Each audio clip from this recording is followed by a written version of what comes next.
Let's talk about head injuries. This is one of those topics that stretches across everything we do in neuro, trauma, and even geriatrics. When I say head injury, I don't automatically mean brain injury. A patient can take a blow to the head without necessarily injuring the brain itself. But when the brain is involved, that's when we call it a traumatic brain injury, or TBI. That means an external force was strong enough to interfere with daily life and trigger the need for medical care. Causes and who's at risk. The most common causes are pretty straightforward. Falls top the list, especially in young kids and older adults. Then we see motor vehicle crashes, being struck by objects, and assaults. Across every age group, men outnumber women when it comes to TBIs. There are 3 big age groups we always keep in mind: toddlers and preschoolers under 4, because they fall constantly. Teenagers, especially between 15 and 19, because of risk-taking behaviors and sports. And adults over 65, because of balance issues, medications, and frailty. HAP prevention, where we can make the biggest difference. If there's one thing you take away, it's this: the best way to treat a head injury is to prevent it. That means seatbelts, helmets, car seats, no alcohol or drug use while driving, and teaching fall prevention in older adults. In the hospital, prevention also means thinking about safety at discharge. For example, an older adult who just had a fall that resulted in a TBI is at high risk to fall again. That's where education and safety planning matter. Pathophysiology. What's actually happening in the brain? When the head takes a hit, there are 2 types of injury we talk about. Primary injury happens at the moment of impact. That could be a contusion, a laceration, a skull fracture, a hematoma, or a concussion.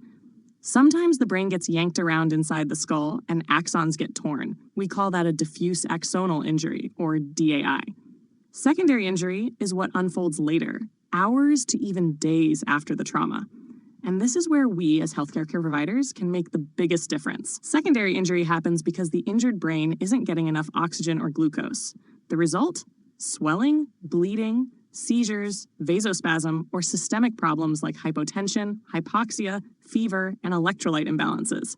If those aren't caught and treated, the brain cells spiral into ischemia and death. The Monroe Kelly Hypothesis. You've probably heard this before, but it's worth repeating. Think of the skull as a rigid, closed box. Inside that box are 3 things: brain tissue, blood, and cerebrospinal fluid. If the volume of one goes up, the other 2 have to shift down to keep pressure stable. But if they can't, pressure rises. And when intracranial pressure rises, cerebral perfusion drops. That means less oxygen delivery, less waste removal, and eventually brain herniation if nothing changes. Types of injuries we see. Let's start on the surface: scalp injuries. Most are minor, but they bleed like crazy because the scalp doesn't constrict well. A subgaleal hematoma, bleeding under the layers of the scalp, usually resolves on its own. But a big avulsion, where part of the scalp is torn off, that's an emergency. Skull fractures are a different ballgame. They can be linear, comminuted, or depressed. They can occur in the frontal, temporal, or basal areas of the skull. A depressed fracture is the one that makes you nervous, because bone can get pushed into brain tissue. Basal skull fractures are especially important to recognize. These are the ones that give us CSF leaks out of the ears or nose, and battle sign, that bruising behind the ear. Anytime you see clear drainage, you're thinking, is that CSF? And if it is, you're already worrying about meningitis. Clinical manifestations. Here's how these injuries often show up.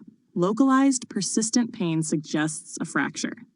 Swelling might or might not be present. CSF leakage, as I just mentioned, is a red flag. Hemorrhage can show up in the nose, pharynx, or ears.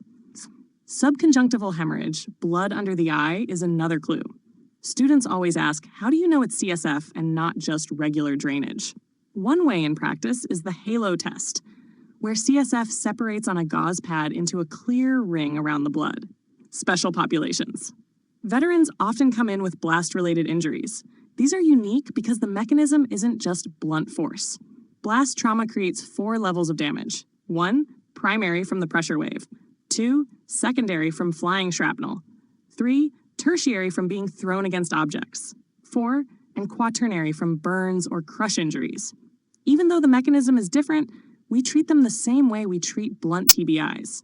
The difference is that veterans often have multiple complex injuries happening at the same time. Older adults are another group you need to think about differently. 8 out of 10 TBIs in adults over 65 are from falls. The problem is compounded by brain atrophy, slowed reflexes, and anticoagulant use. Add dementia or sensory deficits, and doing a baseline neuro exam can be tough. Outcomes tend to be worse: longer hospital stays, higher mortality, and more disability. Assessment and diagnostics.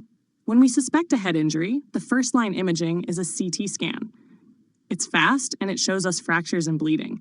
MRI gives us more detail, especially for soft tissue, but it's not always practical in an emergency. The key is not just getting the scan, but recognizing that a negative CT doesn't always mean the brain is fine. Some injuries evolve over time. That's why observation and serial neurochecks matter. If the fracture is non-depressed and there's no brain injury, observation is usually enough. These patients may even be discharged with clear instructions to return if anything changes. But a depressed skull fracture usually requires surgery within 24 hours. The goal is to elevate the bone and clean out the wound to prevent infection and further damage. Associated injuries, like scalp lacerations, dural tears, or underlying compression of brain tissue, all factor into how aggressive treatment needs to be.